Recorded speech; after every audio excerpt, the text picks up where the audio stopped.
When humans think, we often like to think that we're not very biased in our decision making, that we make decisions fairly, justly, without any undue influence.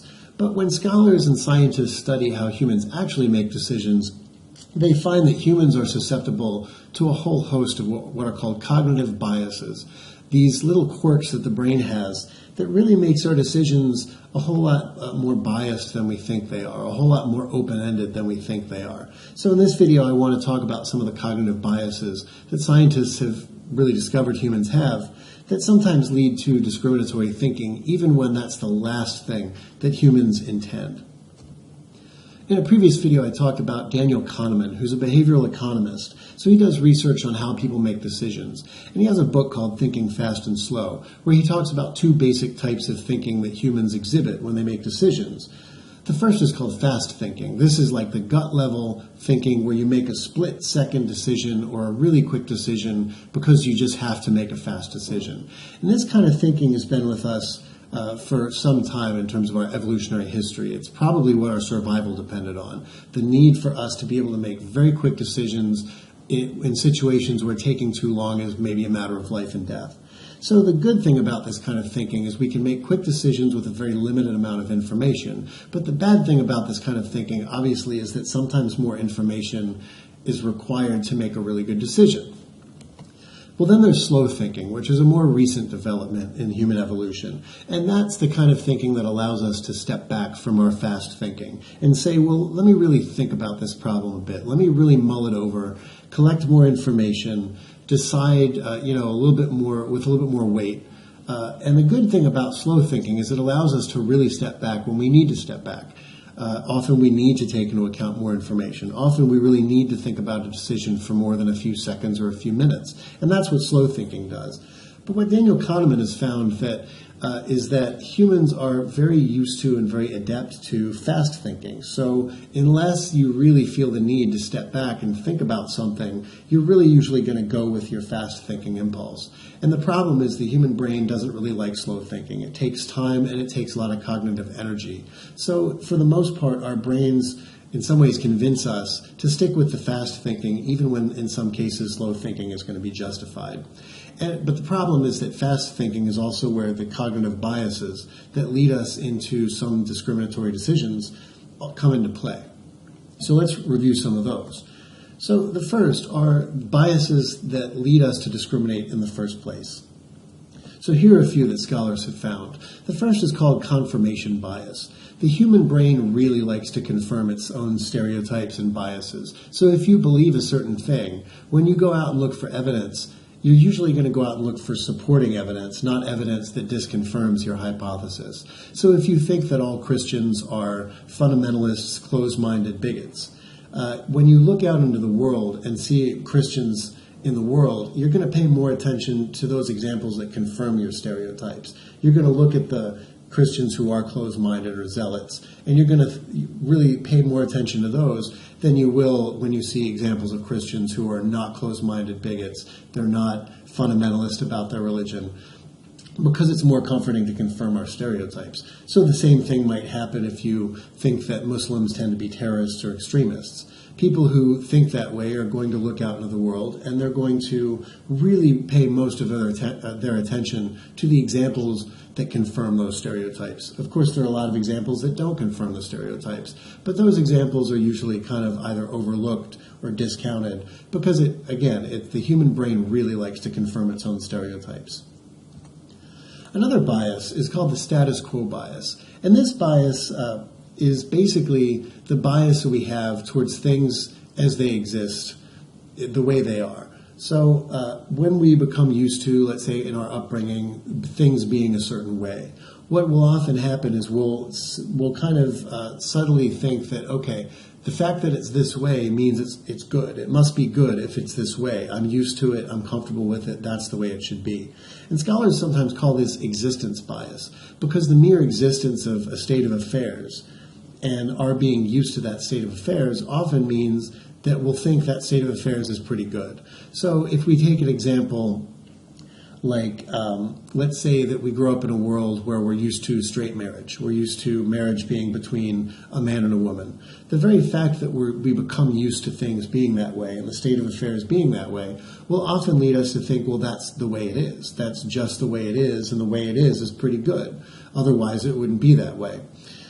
And again, that's why they call it the existence bias, because the existence of that state of affairs for a lot of people will kind of mean, well, that's the way things are, that's the way it's good. So anytime that you hear an argument that people make of, well, this is the way it is, this is just the way it is, that way might be good in theory, but it's not the way it is, so what can you do? That's really an example of the status quo bias. We're really privileging the status quo or the way things exist over maybe the way things could be. The next one is a little bit more complicated. It's called a fundamental attribution.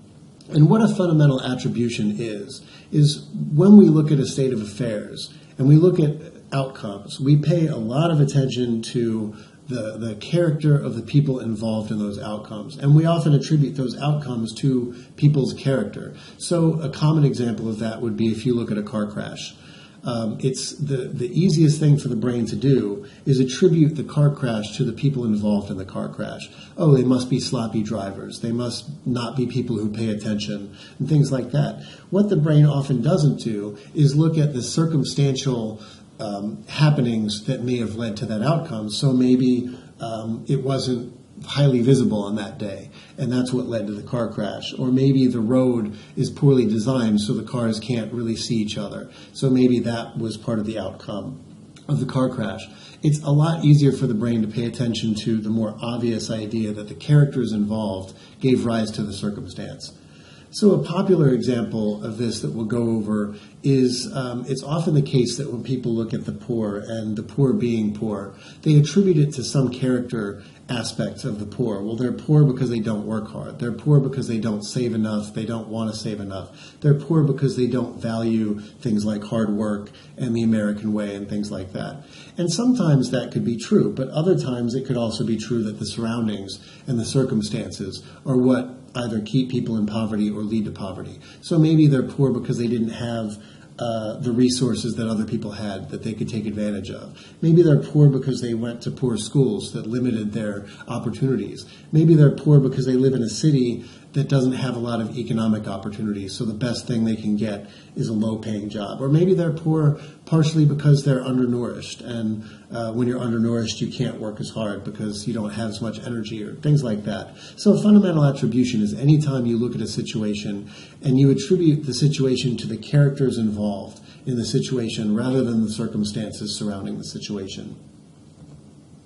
So now we have biases that lead us to why we don't realize our own biases. So we've talked about our biases that we have that lead to certain discriminatory outcomes, but we also have biases that sometimes prevent us from realizing that we even have those other biases in the first place.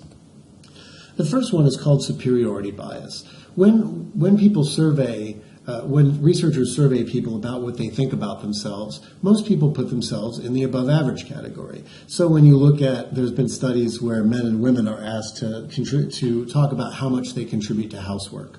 And what they found is across the board, most people overestimate the amount of housework they do. Women overestimate a little bit, men overestimate more.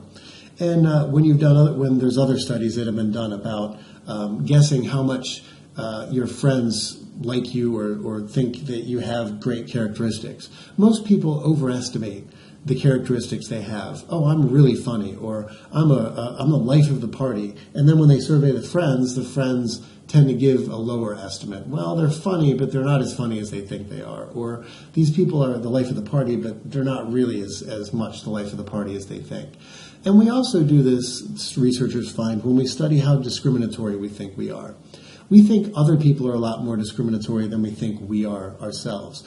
And probably that's because we're used to our brains. We can read our own brains, and our brains do a great job at keeping our negative flaws hidden from us. So when we see bias in other people, we recognize it pretty easily. Oh, they might be biased, but I'm not really biased. I don't make biased decisions. And that's often an example of the superiority bias. It's not really that we're not biased. We just tend to overrank ourselves on a whole host of categories our propensity to stereotype is just one of those. The next is called the just world hypothesis, and this kind of goes with the status quo bias. The just world hypothesis has been found by researchers, and it's basically our desire, our strong desire to think that we live in a world that is just and fair. So this will manifest itself when we hear, let's say, stories from minority groups about how they were profiled racially, or how their opportunities are different than ours and maybe fewer than the white majority. Our first tendency is usually to kind of rationalize why that is. Well, it couldn't have been that you're profiled. There must be some other reason. So we've got to figure out what that reason is, because it probably wasn't that you were profiled. Or, well, maybe you think your opportunities are fewer, but there's got to be some explanation for that other than some sort of systemic discrimination or racism. So anytime you hear people say, oh, I'm sure there's another reason for, X outcome that's compatible with the world being just, that's because it's a lot easier, researchers show, for us to believe that the world is just and try to rationalize examples that might show the world not to be as just as we think, than it is for us to kind of embrace the idea that maybe the world isn't as just as we think it is, and we'd like to work further. So in some ways, it's kind of also like the confirmation bias. We want to believe that things are good and that we're correct about where we stand. So when we hear examples of the world not being as just as we think it is, the propensity is usually to try to figure out a rationalization of how the world can still be just when that happens. So we've gone over a few things, why we discriminate. There's confirmation bias, there's status quo bias, there's fundamental attribution, and these are just a few of the biases, but I think they're the most important ones that scientists have found lead us to discriminatory outcomes. And then why we don't recognize it, there's superiority bias, our tendency to think that we're better than most people when it comes to certain characteristics, and the just world hypothesis, our need to think that the world is just and things like that, and rationalize unjust outcomes. If you're interested in further reading on the biases that we've been discussing, here are 3 books that are written for the general reader that show some of these biases, and they're all pretty well documented in the scientific literature. So it's not a question of whether they exist, it's a question of what do we do now that we know that they exist. But here are some readings you can look at for further exploration.